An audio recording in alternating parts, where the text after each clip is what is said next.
ओम शांति। 28 मई 2022। बाबा के महावाक्य। मीठे बच्चे, तुम्हारा प्यार आत्मा से होना चाहिए। चलते फिरते अभ्यास करो, मैं आत्मा हूँ। आत्मा से बात करता हूँ, मुझे कोई बुरा काम नहीं करना है। प्रश्न।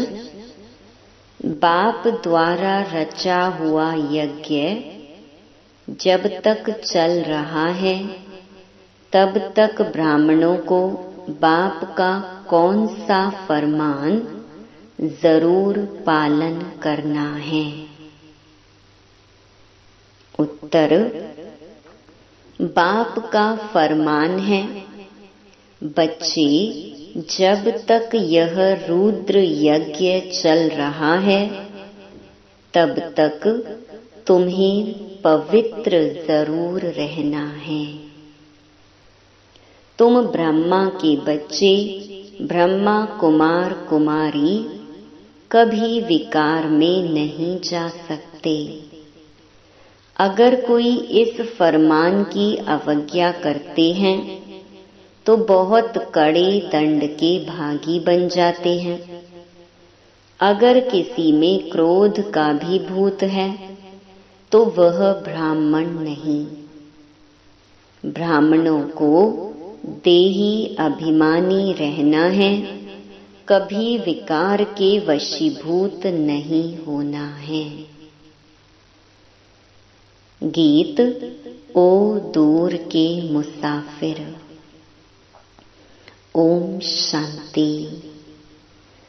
दूर के मुसाफिर को तुम ब्राह्मणों के बिगर कोई भी मनुष्य मात्र जानते नहीं हैं। बुलाते हैं, हे परम धाम में निवास करने वाले परम पिता परमात्मा आओ।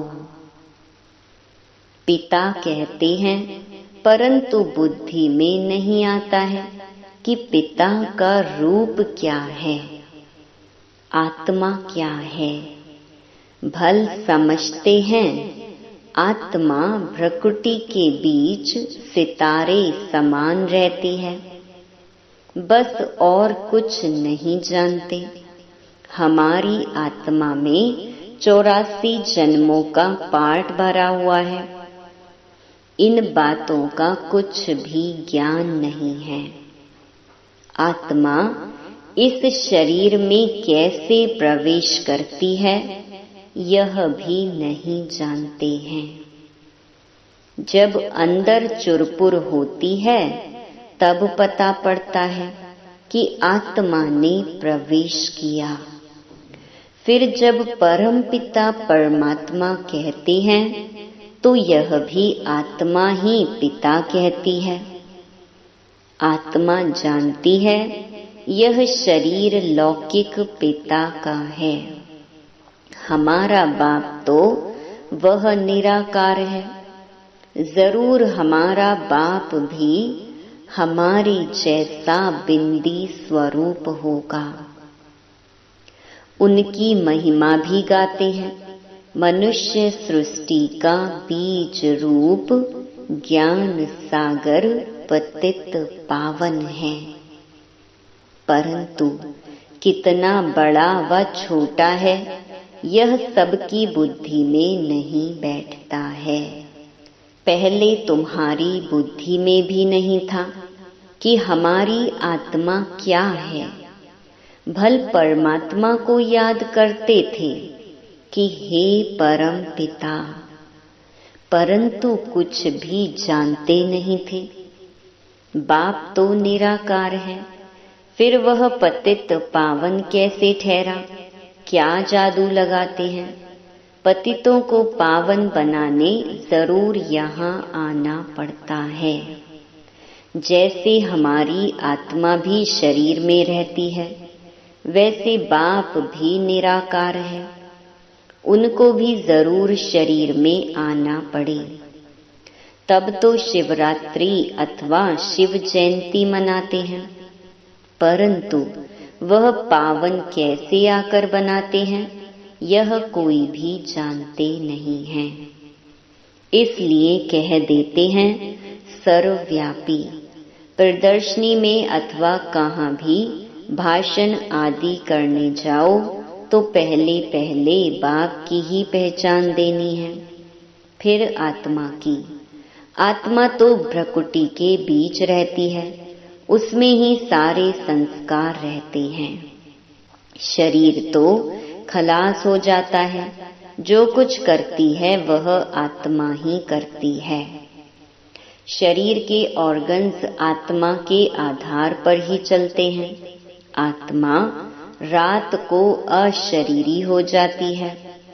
आत्मा ही कहती है आज मैंने आराम बहुत अच्छा किया है, आज मुझे आराम नहीं आया, मैं इस शरीर द्वारा यह धंधा करता हूँ। यह तुम बच्चों को आदत पड़ जानी चाहिए। आत्मा ही सब कुछ करती है। आत्मा शरीर से निकल जाती है तो उनको मुर्दा कहा जाता है, कोई काम का नहीं रहता है। आत्मा निकलने से शरीर में जैसे बांस हो जाती है। शरीर को जाकर जलाते हैं तो तुम्हारा आत्मा के साथ ही प्यार है। तुम बच्चों को यह शुद्ध अभिमान होना चाहिए कि मैं आत्मा हूँ। पूरा आत्म अभिमानी बनना है। मेहनत सारी इसमें ही है। मुझ आत्मा को इन ऑर्गन्स द्वारा कोई भी बुरा काम नहीं करना चाहिए, नहीं तो सजा खानी पड़ेगी। भोगना भी तब भोगी जाती है जब आत्मा को शरीर है। बिगर शरीर आत्मा दुख भोग न सके तो पहले आत्म अभिमानी फिर परमात्मा अभिमानी बनना है। मैं परमपिता परमात्मा की संतान हूँ कहते भी हैं कि परमात्मा ने हमको पैदा किया है, वह रचयिता है, परंतु वह रचता कैसे है कोई भी नहीं जानते हैं। अभी तुम जानते हो कि परमपिता परमात्मा नई दुनिया की कैसे स्थापना करते हैं। पुरानी दुनिया में रहते हैं, देखो कैसी युक्ति है। उन्होंने तो प्रलय दिखा दी। कहते हैं पीपल के पत्ते पर एक बालक आया, फिर बालकी तो दिखाते नहीं। इसको कहा जाता है अज्ञान। कहते हैं भगवान ने शास्त्र बनाए, व्यास भगवान तो हो न सके। भगवान शास्त्र बैठ लिखते हैं क्या? उनके लिए तो गाया हुआ है, वह सब शास्त्रों का सार समझाते हैं। बाकी इन वेद शास्त्र पढ़ने से कोई का कल्याण नहीं हो सकता। समझो ब्रह्म ज्ञानी है, समझते हैं ब्रह्म में लीन हो जाएंगे। ब्रह्म तो महतत्व है, आत्माएं वहां रहती हैं। यह ना जानने कारण जो आता है सो बोलते रहते हैं और मनुष्य भी सत सत करते रहते हैं। बहुत ही हठ योग प्राणायाम आदि करते हैं, तुम तो कर ना सको। तुम नाजुक कन्याओं माताओं को क्या तकलीफ देंगे? पहले तो माताएं राज विद्या भी नहीं पढ़ती थी, थोड़ी सी भाषा सीखने के लिए स्कूल में भेजा जाता था, बाकी नौकरी तो करनी नहीं है। अभी तो माताओं को पढ़ना पड़ता है। कमाई करने वाला ना हो तो अपने पैरों पर खड़ी हो सके, भीख ना लेनी पड़े, नहीं तो कायदे अनुसार बच्चियों को घर का काम सिखाया जाता है। अब तो बैरिस्ट्री, डॉक्टरी आदि सीखती रहती हैं। यहाँ तो तुमको और कुछ करना नहीं है, सिर्फ पहले पहले कोई को भी बाप का परिचय देना है। निराकार को तो सभी शिव बाबा कहते हैं, परंतु उनका रूप क्या है कोई भी जानते नहीं है। ब्रह्म तो तत्व है, जैसे यह आकाश कितना बड़ा है, अंत नहीं पा सकते, वैसे ब्रह्म तत्व का भी अंत नहीं है। उनके अंश मात्र में हम आत्माएं रहती हैं, बाकी तो पोलार ही पोलार है। सागर भी अथाह है, चलते जाओ, पोलार का भी अंत नहीं पा सकते। कोशिश करते हैं ऊपर जाने की, परंतु जाते जाते उनका सामान ही खुट जाता है।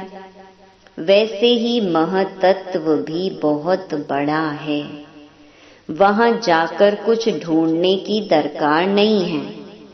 वहां आत्माओं को यह विचार करने की भी दरकार नहीं। ढूंढने से फायदा ही क्या होगा। समझो स्टार्स में जाकर दुनिया ढूंढते हैं, परंतु फायदा ही क्या है, वहां कोई बाप को पाने का रास्ता नहीं है। भगत भक्ति करते हैं भगवान को पाने के लिए, तो उनको भगवान मिलता है, वह मुक्ति जीवन मुक्ति देते हैं। ढूंढना भगवान को होता है, ना कि पोलार को, जहां से कुछ मिलता नहीं। कितना गवर्नमेंट का खर्चा होता है, यह भी ऑलमाइटी गवर्नमेंट है। पांडव और कौरव दोनों को ताज नहीं दिखाते हैं। बाप आकर तुमको सब बातें समझाते हैं, जबकि तुम इतनी सब नॉलेज पाते हो तो तुमको बहुत खुश रहना चाहिए। तो हमको पढ़ाने वाला बेहद का बाप है। तुम्हारी आत्मा कहती है हम पहले 100 देवी देवता थे, बहुत सुखी थे, पुण्य आत्मा थे।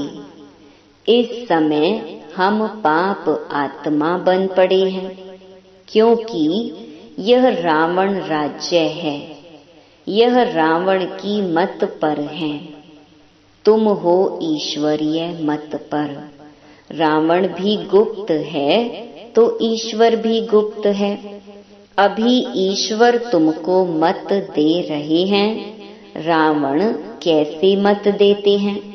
रावण का कोई रूप तो है नहीं, यह तो रूप धरते हैं।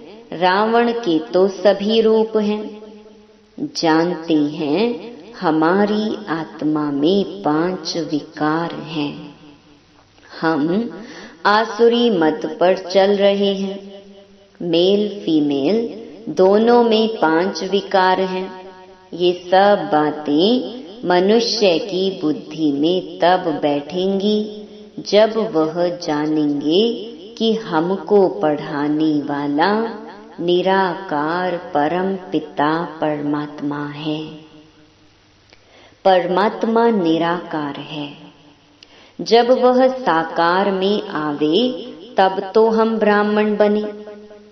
बाप भी रात को ही आता है। शिवरात्रि सो ब्रह्मा की रात्रि हो गई। ब्रह्मा द्वारा ही ब्राह्मण बनेंगे। यज्ञ में ब्राह्मण जरूर चाहिए। ब्राह्मणों को जब तक यज्ञ संभालना है तब तक पवित्र रहना है। जिस्मानी ब्राह्मण भी जब यज्ञ रचते हैं तो विकार में नहीं जाते। भल हैं विकारी, परंतु यज्ञ रचने समय विकार में नहीं जाएंगे। जैसे तीर्थों पर जाते हैं तो जब तक तीर्थों पर रहते हैं तो विकार में नहीं जाते हैं। तुम ब्राह्मण भी यज्ञ में रहते हो, फिर अगर कोई विकार में जाते हैं तो बड़े पाप आत्मा बन पड़ते हैं। यज्ञ चल रहा है तो अंत तक तुमको पवित्र रहना है।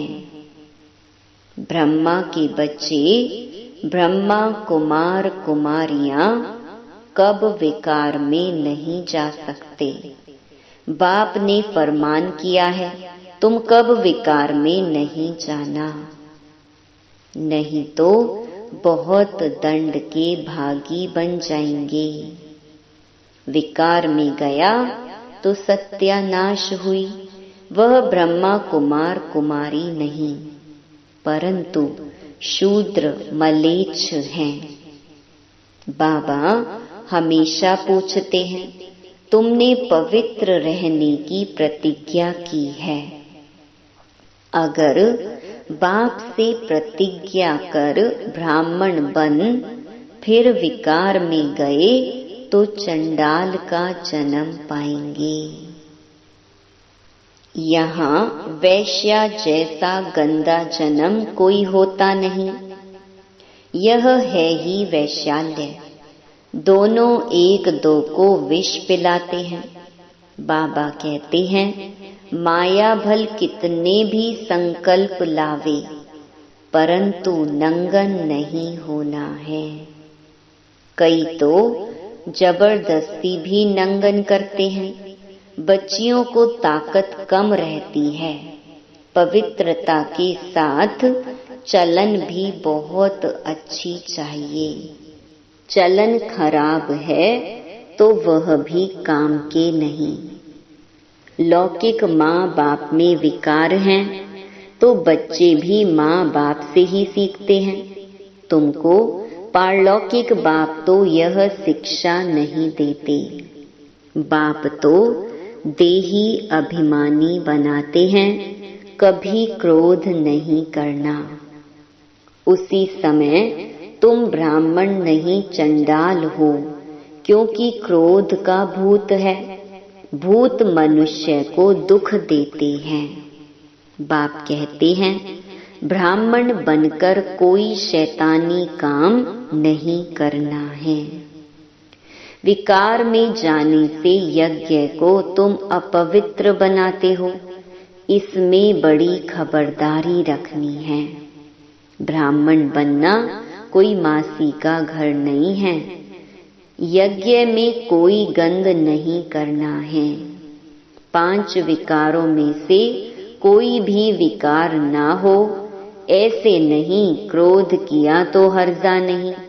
यह भूत आया तो तुम ब्राह्मण नहीं। कोई कहे यह तो मंजिल बहुत ऊंची है, नहीं चल सकते हो तो जाकर गंदे बनो। इस ज्ञान में तो सदा पवित्र हर्षित रहना पड़े। पतित पावन बाप का बच्चा बनकर बाप को मदद देनी है। कोई भी विकार नहीं होना चाहिए। कोई तो आते ही फट से विकारों को छोड़ देते हैं। समझना चाहिए, हम रुद्र ज्ञान यज्ञ का ब्राह्मण हूँ। हमारे से ऐसा कोई काम नहीं होना चाहिए जो दिल खाती रहे। दिल रूपी दर्पण में देखना है कि हम लायक हैं। भारत को पवित्र बनाने के हम निमित्त हैं, तो योग में भी जरूर रहना है। सन्यासी लोग सिर्फ पवित्र बनते हैं, बाप को तो जानते ही नहीं। हठ योग आदि बहुत करते हैं, पाते कुछ भी नहीं। तुम जानते हो बाप आए हैं शांति धाम में ले जाने लिए। हम आत्माएं वहां की निवासी हैं। हम सुख धाम में थे, अब दुख धाम में हैं। अभी है संगम। यह सिमरन चलता रहे तो भी सदा मुस्कुराते रहें। जैसे देखो, यह अंगना बच्चा बेंगलोर का सदैव मुस्कुराता रहता है। बाबा कहने से ही खुशी में भरपूर हो जाता है। इनको खुशी है, हम बाबा के बच्चे हैं। जो भी मिले उनको ज्ञान देते रहो। हाँ, कोई हंसी भी उड़ाएंगे क्योंकि नई बात है। कोई भी नहीं जानते कि भगवान आकर पढ़ाते हैं। कृष्ण तो कभी आकर पढ़ाते नहीं। अच्छा, मीठे मीठे सिके लधे बच्चों प्रति माता पिता बाप दादा का याद प्यार और गुड मॉर्निंग। रूहानी बाप की रूहानी बच्चों को नमस्ते। धारणा के लिए मुख्य सार। पहला, रुद्र ज्ञान यज्ञ का ब्राह्मण बनकर ऐसा कोई काम नहीं करना है जो दिल को खाता रहे। कोई भी भूत के वशीभूत नहीं होना है। दूसरा, पतित पावन बाप का पूरा मददगार बनने के लिए सदा पवित्र और हर्षित रहना है। ज्ञान का सिमरण कर मुस्कुराते रहना है। वरदान, चित्त की प्रसन्नता द्वारा दुआओं के विमान में उड़ने वाले संतुष्ट मणि भव। संतुष्ट मणि उन्हें कहा जाता जो स्वयं से, सेवा से और सर्व से संतुष्ट हो। तपस्या द्वारा संतुष्टता रूपी फल प्राप्त कर लेना, यही तपस्या की सिद्धि है।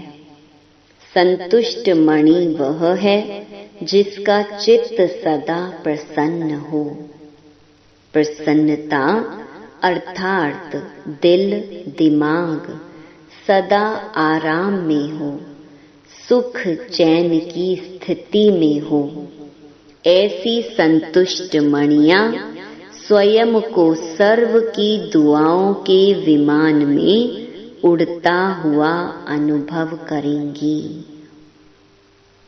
स्लोगन, सच्चे दिल से दाता विधाता वरदाता को राजी करने वाले ही रूहानी मौज में रहते हैं। ओम शांति।